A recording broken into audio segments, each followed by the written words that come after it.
In this video, I would like us to talk about Has ManyThrough relationship. I have a client model, which you have clients, and then we also have a shop model. So a client, you have many shops, and then inside each shop, we will have transactions. So each shop, you have many transactions. There are other relationships that we can be able to write regarding this thing that we have here. So, for example, here we can write the other relationships that are supposed to be there. We can have public function, maybe shops. So, in this case, as I have said, each user will have many shops. So the return type will be has many, and inside here we are going to return this has many, and then in this case we will have the shop class. So this is just the normal has many relationship, and we have talked about it in some previous video. Then also we will have the same inside our shop model. So inside the shop model, each shop will have many transactions. So I will just copy that and inside here put transactions like that. And we will say has many, we import that class above here. And then after that, we will pass in here the transaction class. And then also here, we can also mention that the shop will belong to a client. So public function client. And here the return type is belongs to. And we will have this belongs to the client class. And then we will be sure to ensure that we return that. Now that everything here is okay, and what I would like to copy is this one here and just paste it inside the transaction class, because a transaction will belong to a shop. So here I can change this to shop. So a transaction will belong to a shop class, basically like that. But all these relationships that I have put are the other relationships that we have in existence. We will be sure to import the belongs to relations.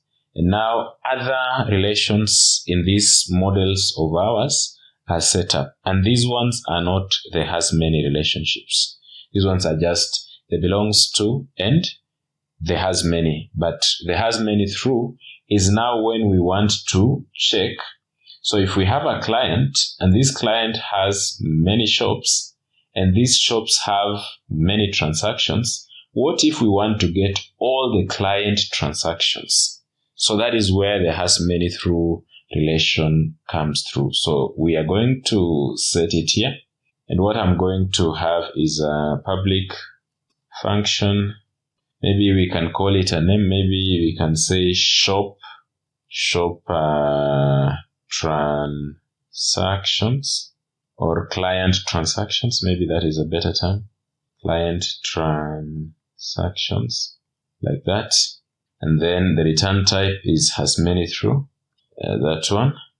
After that, inside here we will have return.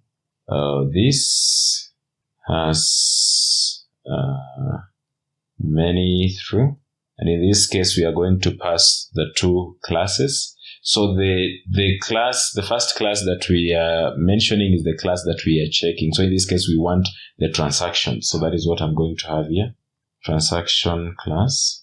And then after that, then we can have the intermediary, which is the shop class.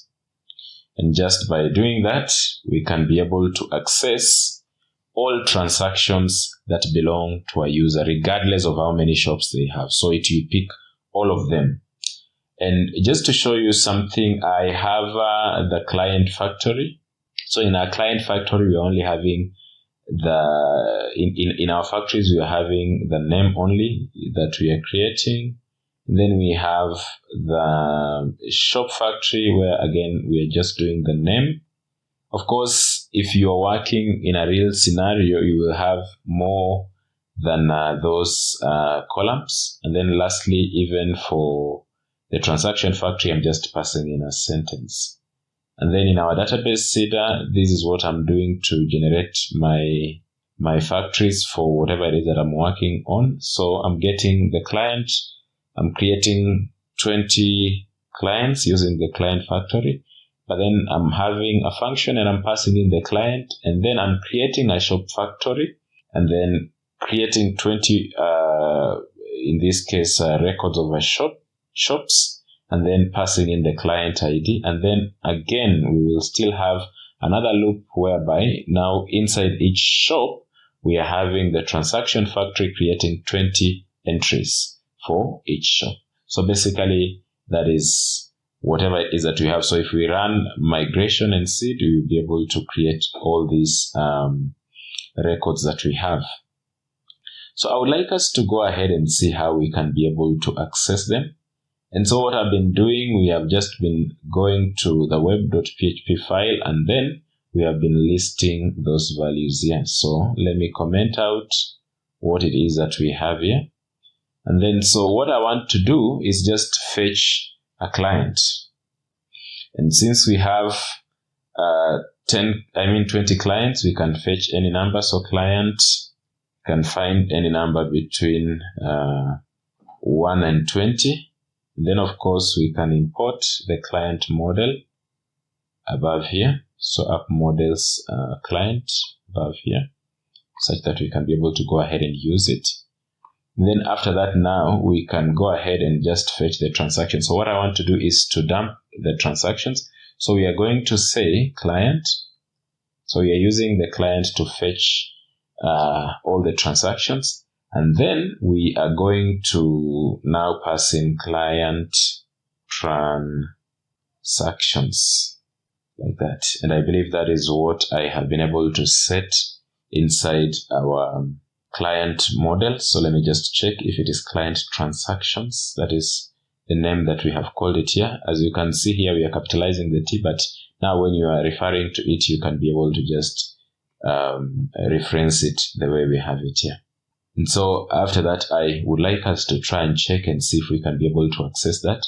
So I am running my application on localhost 8000 and I would just like to refresh. We are getting null. So meaning we are having an issue. So first of all, maybe we can dd client first. Client like that.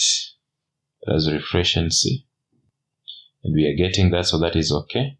So probably, maybe we are supposed to just use it the way we had started it. So let me just have the same way I called it. So client, it was not sure. So let us try like that and see. And I want us to refresh. And now you can see we are fetching 400 records.